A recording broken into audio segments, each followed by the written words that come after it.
I love Bangladesh cricket team এই বাক্যে Bangladesh cricket এবং টিম কোন parts of speech? It is a 300 student classroom নাকি it is a 300 students classroom? ইংরেজি গ্রামারের একটা গুরুত্বপূর্ণ নিয়ম, নাউন ফাংশনিং অ্যাজেক্টিভ অথবা নাউন ফাংশনস অ্যাজ অ্যাজেক্টিভ। নিয়মটা হচ্ছে এরকম, একসাথে একাধিক নাউন থাকলে সর্বশেষ নাউনটি নাউন, বাকিগুলো অ্যাজেক্টিভ। আর অ্যাজেক্টিভের সাথে কখনো এস বাই এস যুক্ত হয় না। এই বাক্যে দেখি, বাংলাদেশ ক্রিকেট এবং টিম, এই একটা নাউন, এই একটা নাউন, এই একটা নাউন। আমরা পড়েছি একসাথে একাধিক নাউন থাকলে সর্বশেষ নাউনটি নাউন, অর্থাৎ এই নাউনটা নাউন হিসেবে কাজ করবে, বাকিগুলো অ্যাজেক্টিভ। এই দুইটা নাউন অ্যাজেক্টিভের কাজ করবে।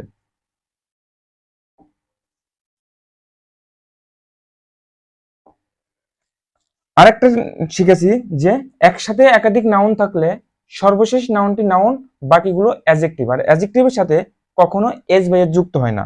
এখানে স্টুডেন্ট একটা নাউন, ক্লাসরুম একটা নাউন।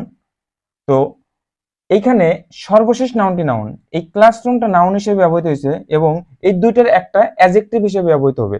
যেহেতু অ্যাজেক্টিভের সাথে এস বাই এস যুক্ত হয় না, তাই এখানে স্টুডেন্ট ক্লাসরুম হবে। অনেকে মনে করতে পারেন 300 যেহেতু আছে বা 300 যেহেতু আছে স্টুডেন্টস হবে না, আসলে কি হবে, it is a 300 student classroom. আশা করি বুঝতে পেরেছেন আপনারা।